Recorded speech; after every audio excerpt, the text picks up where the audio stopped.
Hi, my name is Nicole Joint, and I will be doing my rhetorical analysis on the Marijuana Tax Act of 1937. So this took place in the United States in the year 1937.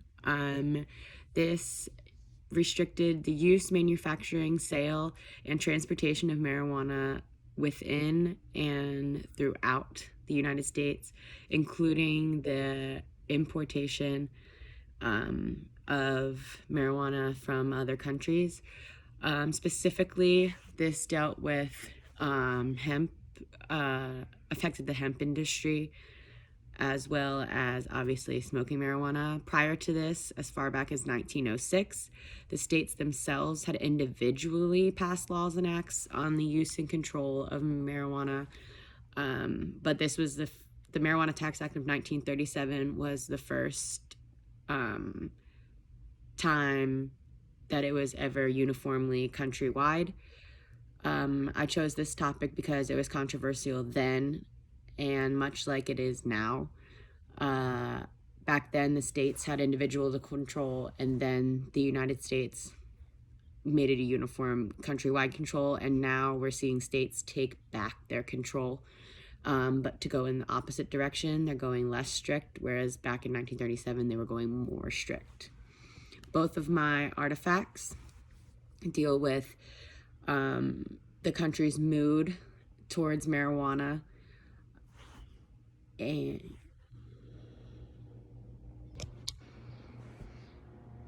these artifacts both discuss the mood of the people towards marijuana when the Marijuana Tax Act of 1937 that regulated and restricted the use, sale, manufacturing, and transportation of marijuana in the United States and was passed, and portrays the negative reputation marijuana has been given since then, while referencing the Tax Act of marijuana in the United States in our country by using contrasting rhetorical appeals to convey their message and connect with their intended audiences.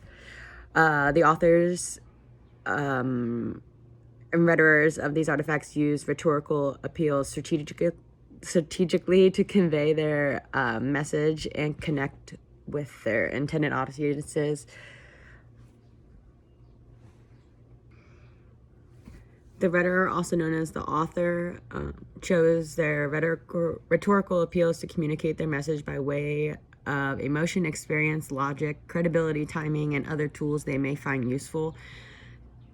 They chose their rhetorical appeals not only based on their message's exigence or purpose, but the constraints and restrictions of their communication capabilities. The rhetorical analysis of each of these artifacts will highlight examples of their rhetorical appeals in use, including ethos, logos, kairos, and pathos. After identifying the rhetorical situation, the rhetoric, constraint, audience, and exigence.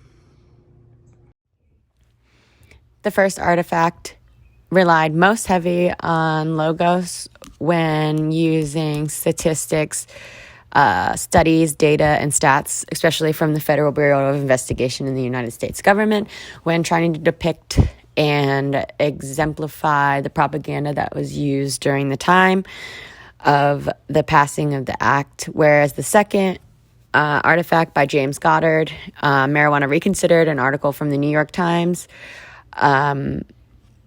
relied mainly on pathos, because he was depicting the experience and mood of the average American citizen and why we should be upset about marijuana being wrongfully demonized.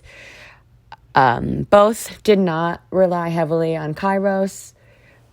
The first article did also use pathos, although not as quite as heavy as the second article, which makes sense because the second article was trying to rise a response, whereas the first article was just trying to tell you what was happening.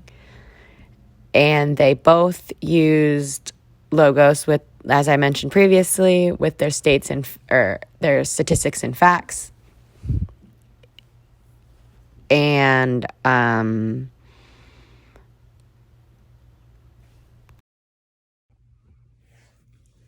In conclusion, the rhetoric's choice of rhetorical appeals and how to use them is crucial in the success of communicating their messages to their audience based on the rhetorical situations.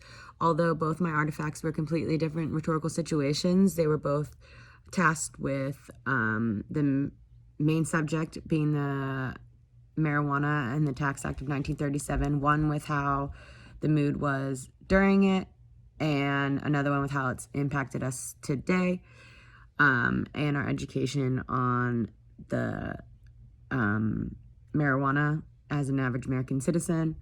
The second artifact relied most heavy on pathos. The first one relied most heavy on logos, and that has to do with their exigence and constraints of their artifact.